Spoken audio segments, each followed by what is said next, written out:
नमस्कार, मैं Ashraf Khan, Google certified fact check trainer और पत्रकार। इस वक्त मैं मौजूद हूँ सूरत शहर में भारतीय राष्ट्रीय कांग्रेस के गुजरात इंटूक प्रेसिडेंट और उनके साथ साथ गुजरात राज्य के भारतीय राष्ट्रीय कांग्रेस के प्रवक्ता नहिसत देसाई के साथ एक ऐसे नेता जो परिपक्व हैं, एक ऐसे नेता जो ज़मीन से जुड़े हुए हैं, एक ऐसे नेता जिनको यहाँ का विरोध पक्ष भी उतने ही तहत से मानता है जितना शासक पक्ष। नहिसत देसाई काफ़ी अरसों से, काफ़ी वर्षों से कांग्रेस को लेकर सूरत शहर में सक्षम तरीके से परिपक्व नेता बने हुए हैं। बावजूद इसके भारतीय राष्ट्रीय कांग्रेस गुजरात में और सूरत शहर में वनवास पर है। जी हाँ, आपने ठीक सुना, 3 दशक से भारतीय जनता पार्टी शासन में है। गुजरात की यहाँ पर जो शुरुआत हुई उसमें जीवराज मेहता से शुरुआत करके 70s में जो शासन रहा इंदिरा जी तक, वो कांग्रेस का गुजरात में परिपक्व तरीके से रहा। फिर अगर वो बात हम करें चौधरी साहब की, जो एक मुख्यमंत्री रहे, जी हाँ, अमर सिंह चौधरी की मैं बात कर रहा हूँ। हर तरीके के फेसेस आपको यहाँ देखने मिलेंगे, ट्राइबल फेस, बहुत से ऐसे चेहरे कांग्रेस ने दिए।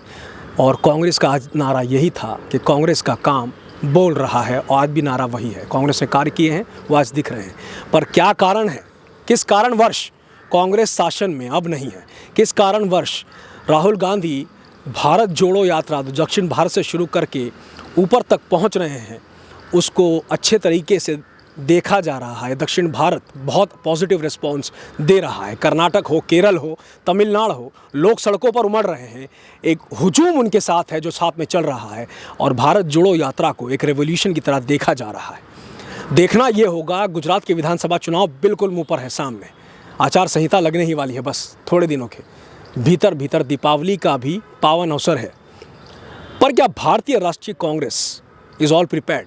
क्या भारतीय राष्ट्रीय कांग्रेस तैयार है इस चुनाव के लिए, या फिर इस बार भी ये वनवास कायम रहेगा? उधर दूसरी ओर एक बाहरी पार्टी एंट्री कर चुकी है। आम आदमी पार्टी, अरविंद केजरीवाल पूरा दावा कर रहे हैं कि इस बार हम 60 से 70 सीटों पर लीड लेके आगे रखें।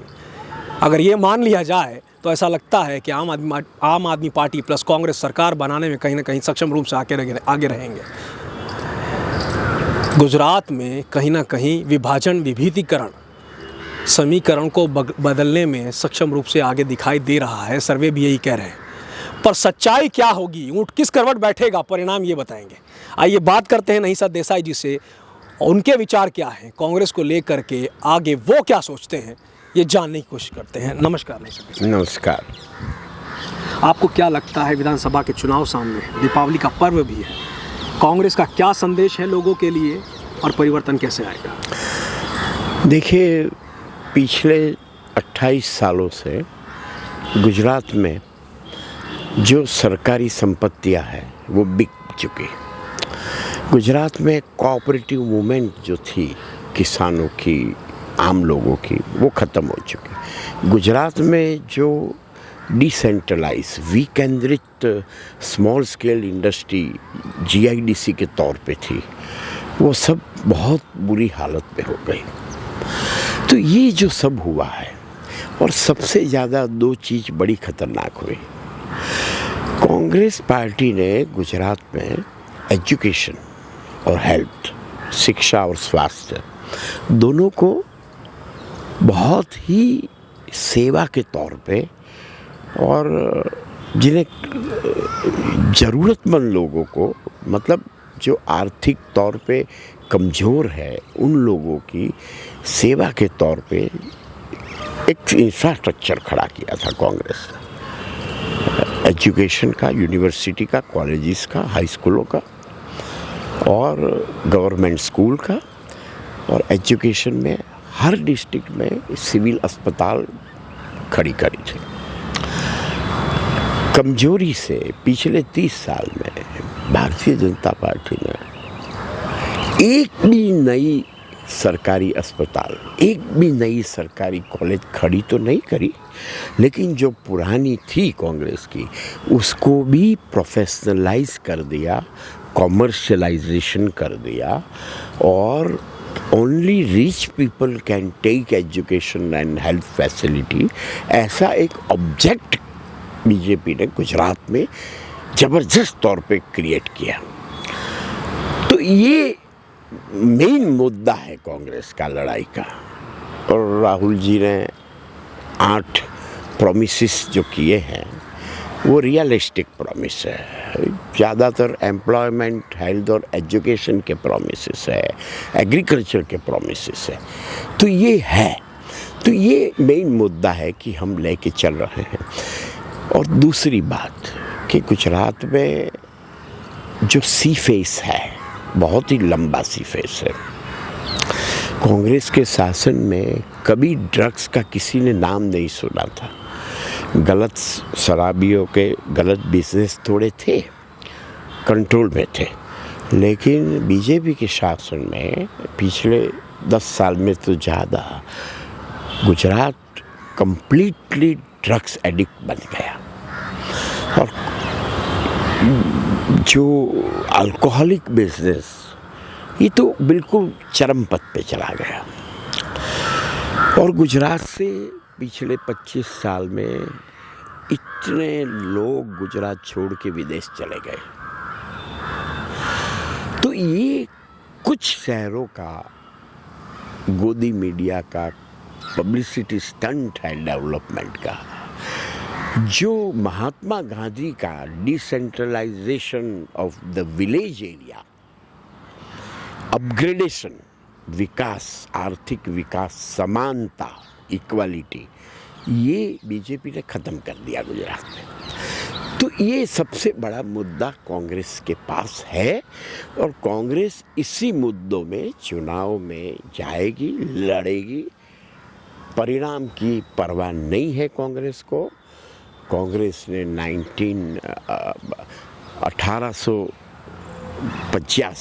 1885 से कांग्रेस ने बहुत संघर्ष गुजरात से किया है। महात्मा गांधी, सरदार पटेल के अलावा बहुत गुजराती निकले हैं। सच्चे बिजनेसमैन टाटा जैसे गुजरात से निकले हैं, असीम प्रेमजी गुजरात से निकले हैं। ऐसा नहीं, बहुत है। लेकिन बदकिस्मती है कि रिलायंस, अदानी का डेवलपमेंट के साथ गोदी मीडिया का डेवलपमेंट, ये एक ब्लैक स्पॉट है पूरे अपनी डेमोक्रेटिक सिस्टम पर। सर, पूंजीकरण की आपने बात की, निजीकरण की आपने बात की, स्वास्थ्य का निजीकरण हो रहा है, शिक्षा का निजीकरण हो रहा है। तो कहीं ना कहीं एक स्पेस है। चुनाव के लिए मुद्दे तो बहुत हैं। पेट्रोल की महंगाई हो, डीजल की महंगाई हो, खाने के तेल की, खाने के गैस की महंगाई हो, जिन चुनावी मुद्दों को लेकर भाजपा शासन में आई, उनको लेकर क्या आपको लगता है कि कांग्रेस उतनी क्षमता से सड़कों पर नहीं आ रही है? भारत जोड़ो यात्रा सक्षम रूप से एक इवोल्यूशन, एक रेवोल्यूशन तरीके देखा जा सकता है। गुजरात में चुनाव है, बिल्कुल चरम पे। प्रधानमंत्री मोदी ने चुनावी बिगुल सूरत शहर में आकर फूंक दिया। हम अपेक्षा क्या रखें, जनता अपेक्षा क्या रखें? गुजरात में कांग्रेस का कौन सा चेहरा आएगा और चुनावी बिगुल फूकेगा? 1995 का गुजरात असेंबली का चुनाव आप याद करिए। बीजेपी ने हर घर घर में स्लोगन दिया था, भय, भूख और भ्रष्टाचार खत्म करना। बीजेपी ने स्लोगन दिया। आज भ्रष्टाचार चरम सीमा पर है। भूख इंडेक्स में भारत देश अंतिम तौर पे है। पाकिस्तान, बांग्लादेश, श्रीलंका से ज़्यादा खराब हालत में भूख में है भारत देश। भाई, सूरत में मोदी जी का मुलाकात के समय 4 कार्यकर्ता कांग्रेस के यंग बच्चे उसको काला झंडा दिखाया मोदी जी पर, बेरोजगारी पर, तो उनको पासा कर दिया सेम ने। बाय, कांग्रेस के कार्यकर्ता 50 लोग भी एक पब्लिक स्पॉट पे बैठते हैं ना धरना करने, 5 मिनट में उनको पुलिस उठा के ले जाती है।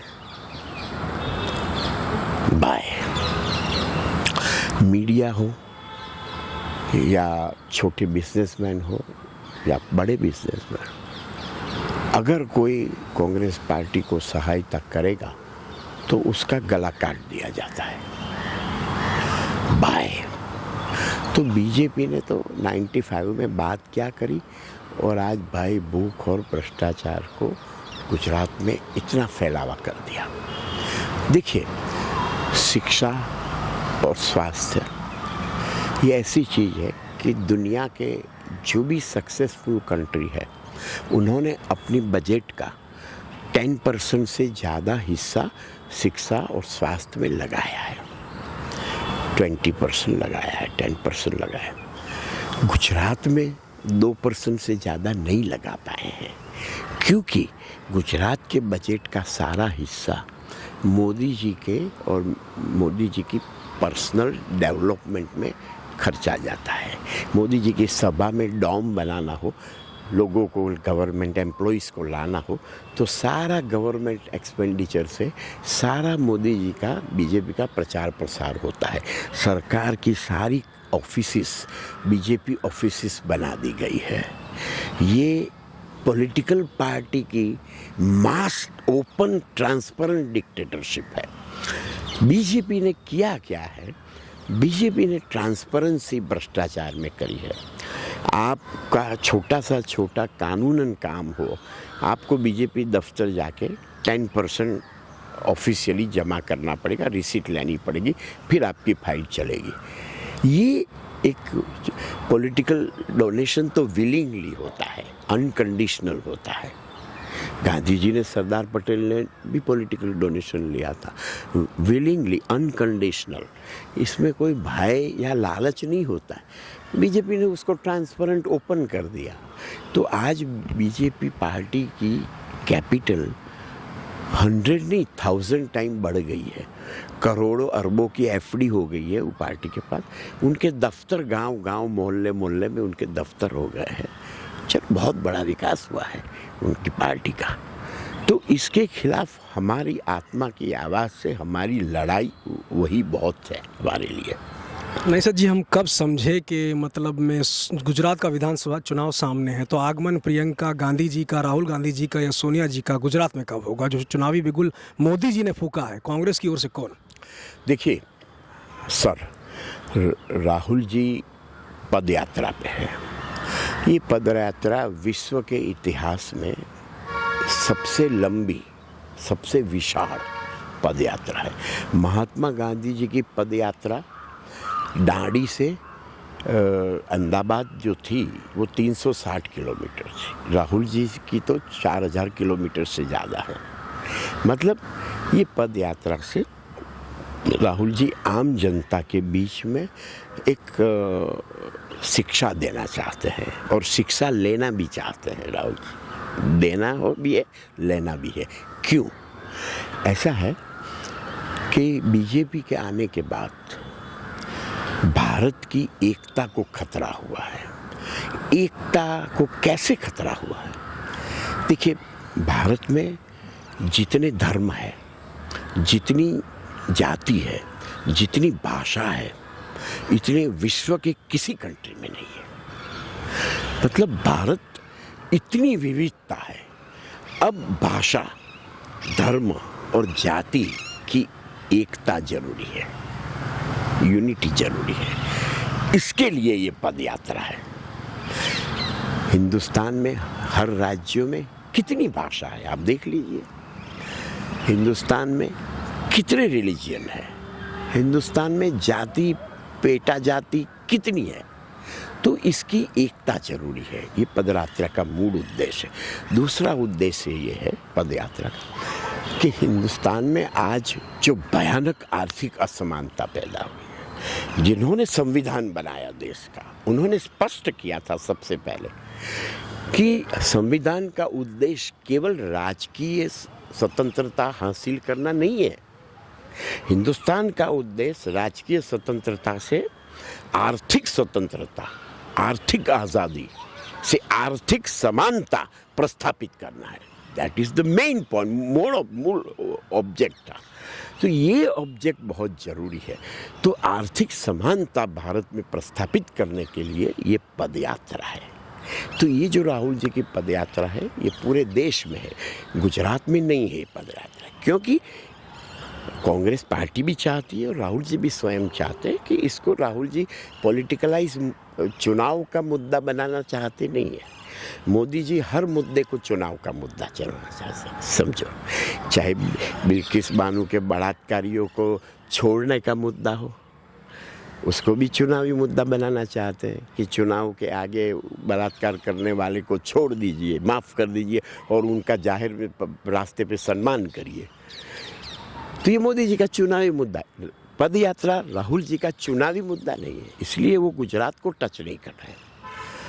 अब चुनाव में कांग्रेस पार्टी सोनिया जी, राहुल जी, प्रियंका जी को आमंत्रित करेगी। जो आएंगे आएंगे। राहुल जी तो आ चुके हैं अहमदाबाद में साबरमती के तट पर, और उन्होंने तो 8 पॉइंट्स सबसे पहले लॉन्च कर दिया था। तो आएंगे, पार्टी वर्कर चाहेंगे, वेलकम करेंगे।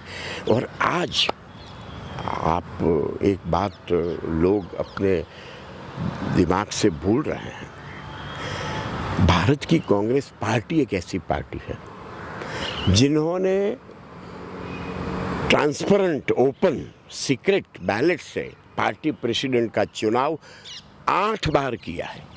एक बार नहीं, 8 टाइम्स। आप बताइए इंडिया में कौन सी पॉलिटिकल पार्टी में 8 बार क्या एक बार भी चुनाव किया हो। जनता की मांग रही है इस बार मल्लिकार्जुन खड़गे, एक नया चेहरा मिला है राष्ट्रीय अध्यक्ष के रूप में कांग्रेस को। इसका असर गुजरात पर क्या होगा, गुजरात के चुनाव पर क्या होगा, जनता अपेक्षा रख रही है कांग्रेस से। आम आदमी पार्टी एक फैक्टर नया आया है जो डेंट कर सकता है। तो आपको लगता है इसका नुकसान भाजपा को होगा या फ़ायदा कांग्रेस को? देखिए, कांग्रेस में लोग क्रिटिसाइज करते थे कि एक फैमिली है, ठीक है। राहुल जी ने मना किया कि मुझे अध्यक्ष नहीं बनना है। सर्वसम्मति से लोगों ने राहुल जी को प्रेशर किया कि आप अध्यक्ष बनो, उन्होंने मना कर दिया। आखिर अध्यक्ष के चुनाव हुए। थरूर साहब बहुत ही क्वालिफाइड, 65 साल के, 80 साल के खड़गे साहब, 55 साल का कांग्रेस सदस्यता का अनुभव, दोनों के बीच चुनाव हुआ। 88% वोट खड़गे साहब को मिला, 12% वोट थरूर साहब को मिला। दोनों ने एक्सेप्ट किया। चुनाव में पूरे देश में कहीं कोई गड़बड़ी नहीं हुई। 9,500 मतदाता ने मतदान किया। 2-3 करोड़ सदस्य कांग्रेस के, प्राथमिक सदस्य, इसमें से उनके डेलीगेट रिप्रेजेंटेटिव 9,500 ने वोटिंग किया। ऐसा किसी पार्टी में नहीं हुआ और सबने उसे खेलदिली से स्वीकार किया। अब राहुल जी ने स्टेटमेंट दिया कि राहुल जी की भूमिका प्रेसिडेंट खड़गे साहब आदेश करेंगे। अब आप बताइए, अब आप आरोप लगा सकते हैं परिवार की पार्टी। अमित शाह के बेटे जय शाह हो या अनुराग ठाकुर साहब हो, दुम्बल साहब के, वो क्रिकेट बोर्ड को अपने कब्जे में ले ले, वो परिवारवाद नहीं है। बाकी सब कांग्रेस के नेता अपने बच्चों को टिकट देवे, वो परिवारवाद नहीं है। चलने दो। अब कांग्रेस पार्टी के इतने सालों के चुनाव, 100 साल में 8 बार चुनाव कर चुकी है पार्टी।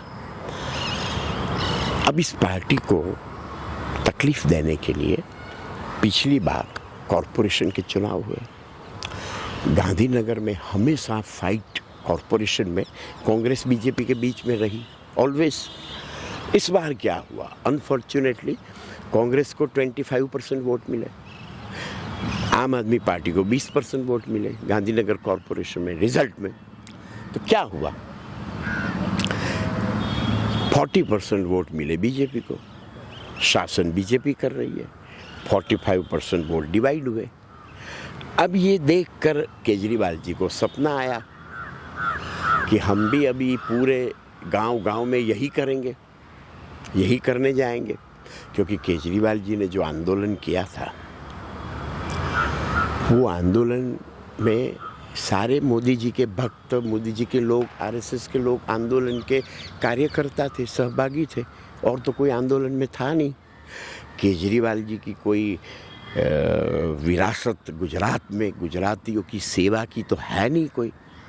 जैसे गांधी जी हो या सरदार हो या रविशंकर महाराज हो, जिन्होंने गुजरात में सेवा करी, ऐसी कोई सेवा तो उनकी है नहीं।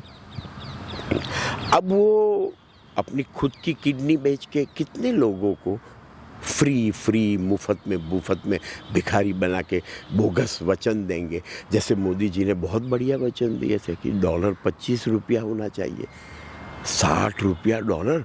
मनमोहन सिंह सी पागल हो गए हैं, ये मोदी जी का प्रवचन था, और आज डॉलर तो 100 रुपये हो रहा है। तो अब ऐसी तो साहब महंगाई की बात हो, हर चीज़ में आप देखिए, पेट्रोल हो, डीजल हो, खाने की चीज़ें हो, ऑयल हो, कैरोसिन हो, सीएनजी हो, इवन सब्जी फल हो, किसी भी चीज़ को आप देख लीजिए। मोदी जी पीएम बने, उस दिन के भाव देखिए, आज के भाव देखिए, दुगना तुगना चौगुना भाव है। मोदी जी ने कहा था अच्छे दिन आएंगे, सबकी आमदनी इतनी बढ़ जाएगी कि विदेश से सारे ब्लैक मनी लाके हर एक के अकाउंट में 15 लाख जमा कर। हमारे अकाउंट में तो उन्होंने 15 करोड़ जमा कर लिए सबके अकाउंट में। लेकिन जो काला धन और जो सफ़ेद धन कांग्रेस के सरकार में विदेश में गया, इससे 10 गुना काला धन और सफ़ेद धन मोदी जी की सरकार में विदेश में गया है। नहीं सर देसाई जी, कन्वर्सेशन बहुत अच्छा रहा, बातचीत आपसे हुई। दीपावली का पर्व है, हमारी ओर से आपको, आपके परिवार को दीपावली की खूब खूब शुभकामनाएं, शुभेच्छाएं। और मैं चाहता हूं कि आने वाला चुनाव, आने वाला वक्त आपके लिए, आपके परिवार के लिए, कांग्रेस परिवार के लिए शुभ और एक अच्छा अवसर बन के आए। आपके दर्शक मित्रों के लिए, दर्शक के परिवार, उनके बच्चों के लिए, युवा पीढ़ी के लिए, उनके दोस्तों के लिए, उनकी आर्थिक सिद्धि हासिल हो, उनको आर्थिक स्वतंत्रता, आज़ादी मिले, और उनको शिक्षा में और स्वास्थ्य में उनको ऐसी बढ़िया सुविधा मिले, बहुत ही कम दाम में, 1 रुपया दाम में लाख रुपया जितनी वैल्यू की उनको सुविधा मिले। हम यही चाहते हैं, यही हमारी शुभकामना है। और हमारी शुभकामना, मुबारक और हमारा अभिवादन है कि ऐसा होगा कि इस देश में आर्थिक समानता प्रस्थापित होगी, धार्मिक समानता प्रस्थापित होगी और सामाजिक समानता प्रस्थापित होगी। तभी समानता और स्वतंत्रता से ही राष्ट्रीय एकता हमारी आबाद रहेगी। ये हमारी बहुत शुभकामना आपके चैनल के तमाम, आपके न्यूज़ चैनल के तमाम दर्शकों को और आपके न्यूज़ चैनल के तमाम सेवा कर्मियों को। बहुत बहुत शुक्रिया नहिसत जी। तो ये थे नहिसत देसाई, जिनसे हमने बातचीत की। इन्होंने बात की विविधता में एकता की, सामाजिक, आर्थिक और वैकल्पिक, उसके साथ साथ धार्मिक स्वतंत्रता की बात करने वाली कांग्रेस पार्टी इस बार इस चुनाव में उतरती है, क्या करती है, चुनाव में किस हिसाब से आगे बढ़ती है, क्या समीकरण होंगे, किस तरीके से कदीर पीरजादा एक स्टेट प्रेसिडेंट जो वैकल्पिक हैं उन्हें लाया गया है, वो कुछ चेंज ला सकते हैं पार्टी पॉलिसीज़ में, क्या उसका असर चुनाव में देखने को मिलेगा। राहुल गांधी, प्रियंका गांधी, सोनिया गांधी मिल करके जो वनवास कांग्रेस का गुजरात में कायम हुआ है उसे ख़त्म करने में सक्षम होंगे या नहीं, ये एक बहुत बड़ा प्रश्न है। अरविंद केजरीवाल अपनी पार्टी के साथ दिल्ली से मजमा उठा के गुजरात पहुंच चुके हैं, पंजाब में उनकी सरकार स्थापित है। लोग अगर परिवर्तन मांग रहे हैं, परिवर्तन चाह रहे हैं, तो क्या वैकल्पिक रूप में उन्हें आम आदमी पार्टी दिखाई देगी, या फिर गुजरात का जो इतिहास रहा है कि तीसरे विकल्प को गुजरात ने कभी अपनाया नहीं है। बहुत सारे प्रश्न हैं, उत्तर विविध। विविधता में एकता, एक संदेश गुजरात के लिए, भारत के लिए, भारतवर्ष के लिए। आने वाले वक्त में सरकार किसकी बनेगी ये तो वक्त ही बताएगा, परिणाम बताएंगे। पर एक चीज़ वाजिबी है कि भारतीय लोकतंत्र को हासिल करने में गांधी से लेकर के जितने भी नेता, सरदार पटेल तक, जवाहरलाल नेहरू तक और तमिलनाडु, पश्चिम बंगाल से जितने भी नेता समक्ष भारत से जुड़े, उन्होंने अपना खून, अपना पसीना देकर आज़ादी को हासिल किया और एक ऐसे सुनहरे भारत का सपना देखा, स्वप्न देखा जो सक्षम रूप से सबके लिए अच्छा हो, बेहतर हो और भारत को एक नया आयाम दे, एक नया आसमान दे, युवाओं को रोज़गार दे, नए अवसर दे।